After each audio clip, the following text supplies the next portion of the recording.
So Mark, what's next with Flash? It's the player is out. There's a lot going on. What's the sort of the next exciting thing that we'll be seeing coming down the pike? Well, first of all, Flash is an ever-growing platform, and so here at NAB we're showing some interesting technology previews that I think have caught a lot of people's attention.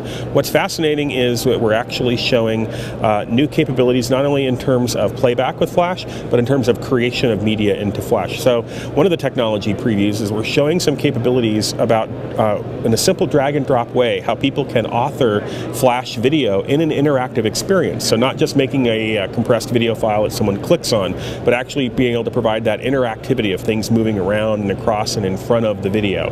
And this is something that a lot of people wanted to be able to do, but you kind of had to be a scripting programmer to be able to do that before, to write the action script code.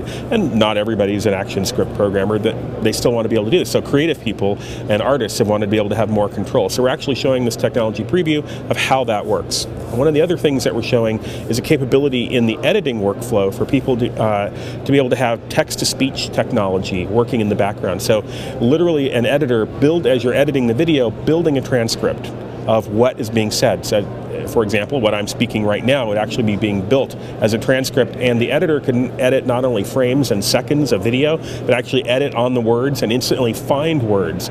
Now, the neat thing about this, if you think about where it goes ultimately, is when you're building that transcript, you have now a transcript of the media, which becomes even valuable downstream.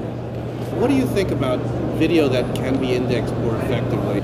So video indexing is really key to the future growth of the web, because it's a powerful way to monetize your media. So when you're creating online media, you want to be able to find a larger audience, and you'd like to be able to monetize that audience better, particularly if you're doing it in an advertising kind of context.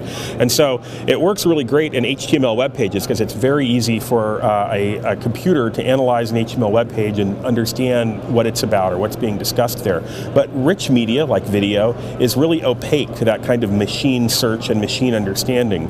And so being able to now have tools that can help us do a more effective job of understanding what's inside the media is, I think, the next generation. And Adobe has a history, if you look at the print workflows, of establishing technology like the XMP metadata standard. So XMP is a metadata standard that a lot of people may not have heard about, but is actually widely adopted across the industry, including by Microsoft and by Apple, that Adobe initially established. And that was for print workflows, and now we're trying to do the same thing and bring XMP into video workflows. So one of the future directions that people are going to see is metadata technology being integrated into video workflows. And how is that happening right now, or imminently, or is it?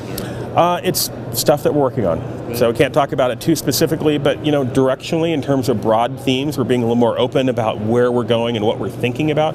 One of the neat things about Adobe is, per capita, in terms of per employee, we spend more on software research than anybody in the industry, and so we're spending a lot of time thinking on 5- and 7-year time frames. And so some of the things that we're doing today that you're seeing launched, like Adobe Media Player, things that started quite a while back, some of the things that were started 3-4 years ago are now coming to fruition next year, the year after. So we're able to keep thinking in these multiple overlapping windows of new technology on a broader time scale. And so what I'm talking about now is really the themes of how metadata is going to become more central to helping people find media and also monetize that media as we go forward. And I think it's going to start to have an economic impact in terms of new things we're able to do in the next couple of years. And just a point of clarification, the new editing system is for your editing system. It's not for Flash, it's just... Yeah, it's for video creation. So we're actually showing this technology preview of technology inside Premiere, our video editor. So it's for editing, but it doesn't continue as a sort of information in the final edited product? Well, what we'd like to be able to do is retain that information further in the workflow. That's the goal. That's not quite where it's at yet, but that's where... Well, we're not showing that yet, but that's certainly the goal of where we're going. We want to make sure that when you're building data about the media, that it's not just within one application or with in one point in the workflow. We'd like it to travel down the entire workflow.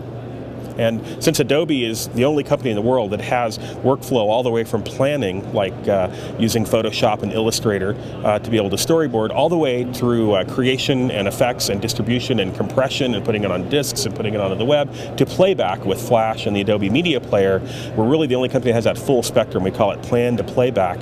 I think we're in a unique position to be able to enable a lot of interesting continuity for data throughout the workflows.